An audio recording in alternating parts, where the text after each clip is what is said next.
We're coming to you live from Chatterbox Studios in downtown Memphis with executive speakers on speakers. Here we discuss and learn some of the cutting-edge ideas and trends in the world today from some of the top thought leaders in their fields. We've got Beth Thomas on the phone with us today talking about how to be happy at work in your life. I'm Stephen Kirkpatrick. Producer Bob is here with me. Stay tuned because you just might learn something.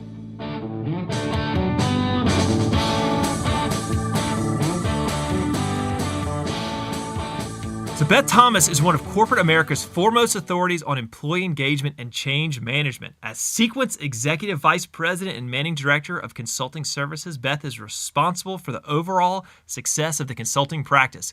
She authored her own book, Powered by Happy, which is available on Amazon.com.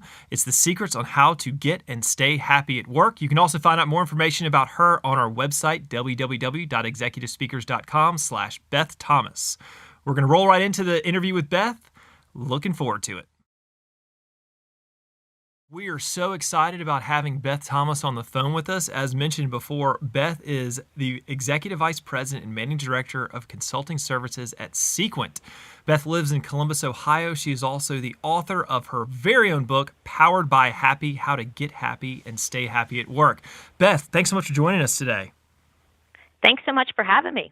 We are so excited for you to be here and for you to talk to our listeners about a topic that I know everyone wants to know more about and hear more about, how to be happy at work. But really quick, I heard you just got back from vacation. Oh, I did. And let me tell you, the struggle is real. Coming back from Aruba to 21-degree weather in Columbus, Ohio was really tough. We only had flip-flops and short-sleeve shirts and let's just say it was tough coming home. So, Beth, I have to ask you a question. Why did you come home? Why did you leave? Yeah, right. You know, it's funny. I actually talked to a few of the folks down there that were running the bars and the restaurants that we were in, and even applied for a few jobs. But I didn't hear back by the time I left, so I really couldn't make it happen. But even running a lemonade stand, I would be like the hut girl at one of the resorts where you get chairs ready. I mean, it really is heaven on earth, Aruba. It's 95, 90 and sunny every day with a light breeze. It's guaranteed wonderful weather. It really makes me happy. And one of the reasons I went there is its tagline is One Happy Island. So I figured, writing a book about happiness, I would be the perfect person to buy a timeshare and spend quality time there. Don't you agree? I agree. Hold on. I've got to ask you a quick question about this timeshare. Now, we've all heard the horror stories about how these timeshare salesmen will lock you in a room until you sign on for a timeshare. Was that your experience with them? No, actually, quite the opposite. And, this is part and parcel, some of the tips I give out of my book. I went and asked my boss as a bonus to give me a timeshare. Oh, there you go. Instead of a bonus. So I didn't even have to sit through anything. It was awesome. Hey, you know what? Kudos to you for asking for a timeshare. Right. I think that right there. So I think if people listen to the first 2 or 3 minutes of this, they'll say, I'm going to write that down. I'm going to go ask my boss for a timeshare. How great. Oh, well, you know what? If we brought him on the phone with us, he would tell you all the things that I've asked for, all unconventional things. And you know what? He's been gracious enough to give me just about all of them. So I'm going to keep going with that. Well, I'm going to keep going, and, who knows what's next. Well, that's awesome. And like I said, we would definitely let us know what is next in your mind about unconventional things. So listen, I think that we've got a good, solid foundation here to talk about happiness at work. Give us the background on what made you start wanting to talk to people about how to be happy at work. Where did you see the need? It's really interesting because a couple different things. I was a practitioner most of my career before I went to the dark side of consulting. And, I was working at Limited Inc., which supported 12 wonderful brands like Victoria's Secret and Bath & Body and Express and Abercrombie and Fitch. And I was responsible for the organization's learning and development and change management department that supported all the brands. And I was asked to speak all the time because the work that my team was doing was considered kind of best of breed. And kind of best practice, and we became kind of very credible nationwide. So I was on a lot of different panels and conferences, and I even went to organizations like Dell and the CIA to talk about, what we were doing that was so wonderful and getting previewed in many magazines. And interestingly enough, I was at a conference speaking to women in leadership, which I absolutely love.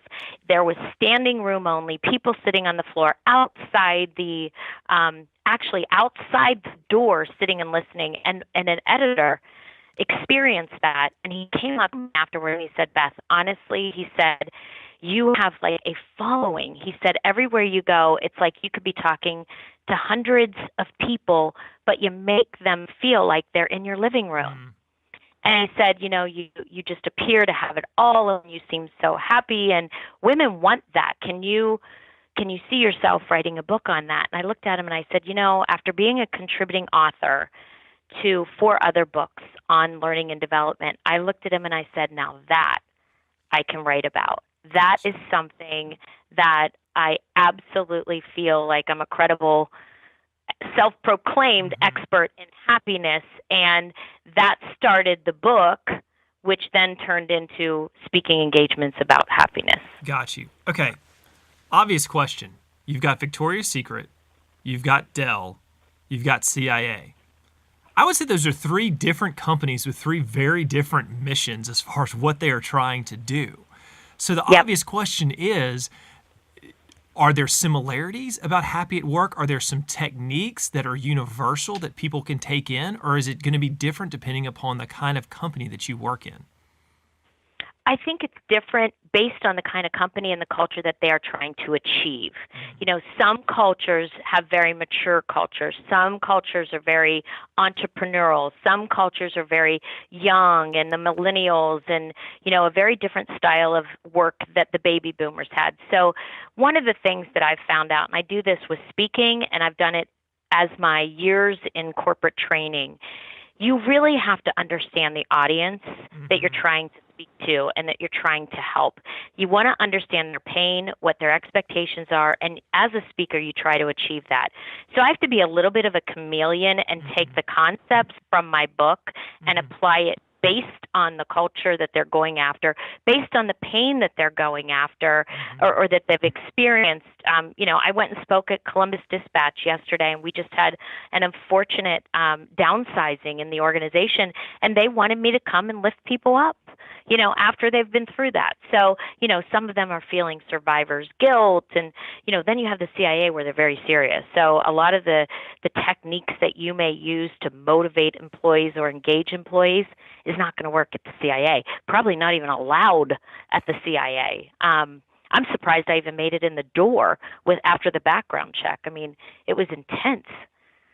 Well, you know what? I think it's good. I think we're all happy that the CIA does have an intense background check for all of us, because they do very, very important work for all of us. Now, okay, so you touched on something too that I want to talk about. One of the big topics, I would say in our nation, but also in the workplace, is the blending of the generations in the workforce. You've got the millennials, you've got the Gen Xers, you've got the baby boomers.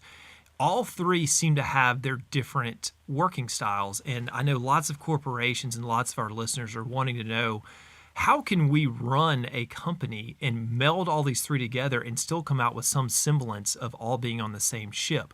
What kind of advice would you give a corporation like that? That's a great question. And I love stereotypes, and yet I don't like stereotypes. And the reason is there's a lot of baby boomers who act like millennials. Probably myself is one of them. And, what I really encourage organizations to do is don't make any assumptions. Really understand your workforce, what they're trying to achieve, because at the end of the day, happy associates are productive associates. So if you are making sure that the associates are engaged in your workforce by making sure they're in the right job, by making sure they're valued, by making sure they're communicated to, by making sure that they understand the mission and their role, all those things drive engagement. And also, more importantly, how do they want and like to be rewarded and recognized. I ask my team every single year, because it changes, by the way, what motivates you? How would you like to be recognized? I get answers all the way from additional paid time off to more money to I want to leave every Friday at 3 for a happy hour. So, we look at how do we understand our workforce to best understand how do we meld them together and get the best of each person. Because I believe in diversity and I believe in making sure that we're getting the best out of every single person we hire and giving them the autonomy to show us their best.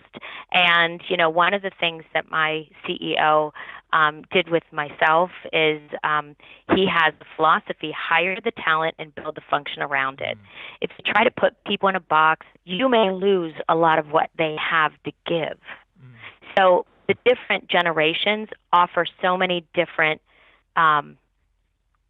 work ethics, different ethics that we need to have in order to have a great workplace. The young, exciting, millennials that have the creativity, they may want to work shorter hours. With the baby boomers, they may want to be the steady state.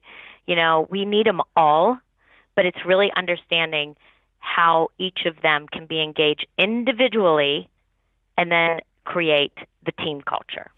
I think you really hit the nail on the head, and something that rings true, I'm sure, with a lot of employers. And it's a very simple question to ask, but I'm sure something that people don't think about is asking your employees, what motivates you and how would you like to be recognized? Right. I know that's probably a very freeing question to ask, but also to answer.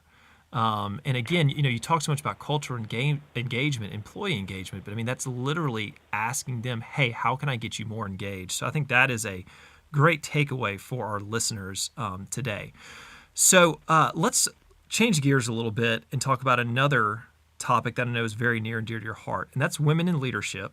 And I know that you have some thoughts on that and work-life balance. So I really want to ask you, Beth, about your own experience about being a woman in leadership and how you've kind of navigated that with also, I know, having a family and everything. So like I said, would love to hear your experiences on that. It's interesting because, first of all, I feel very blessed to have had an amazing career, and I've had extreme support from both genders as leaders. But, I think society has caused us a lot of problems in this area, trying to define what having it all means for women. My spin is very different because many of us would not be able to have it all the way society has defined it. So I say we define what having it all means. So, it changes every step of our life and our career in dealing with raising with children or even raising dogs, with having a partner or just trying to maintain friendships or doing charitable work or community service work. The sooner women figure out what their all is and how they are currently living against that and what their definition is, the more we can start to fix this and be happier and more fulfilled. Because I really believe that, there's still some inequality. I actually went to a Women's Fund evening last night where it had a panel of women talking about still the inequality in pay between genders. And, I believe that it still is occurring, but I also believe some women use it as an excuse. I say, don't let it be an excuse. Go after it. Tell them what you want. And, don't get in your own way by putting that out there, because I do believe that there's an element of that. I actually love and support women. I am a mentor to many. I am always trying to help women succeed, but I'm also going to be brutally honest with them when they need to step it up and when they need to not play a victim. And they really need to define what that balance looks like for them. Because just like speaking at the Columbus Dispatch to all these folks who had many friends losing their job, and Victoria's Secret just announced 200 layoffs, if somebody was going to focus on their complete identity around their job and their title and being an executive or being a professional, what would they feel like after that's gone? So the point is, it's like live with no regrets. Constantly do a check in the mirror and say, what does my balance look like? Because you have to fight for that balance. But my experience has been, I mean, just like asking for the timeshare, you ask for what you want. The worst thing they could do is say no. But you also don't get in a cycle of working later to try to prove something. Work smarter, not harder. If you work until 5 and get your job done, get out. But if they see you work till 11, they're going to expect that every night, and then leaving at 5 is like, where are you going? So I think really look at what you're spending your time on and make sure it aligns with what you should be spending your time on in order to stay balanced. Yeah, no, that's a great point and a point that's well made.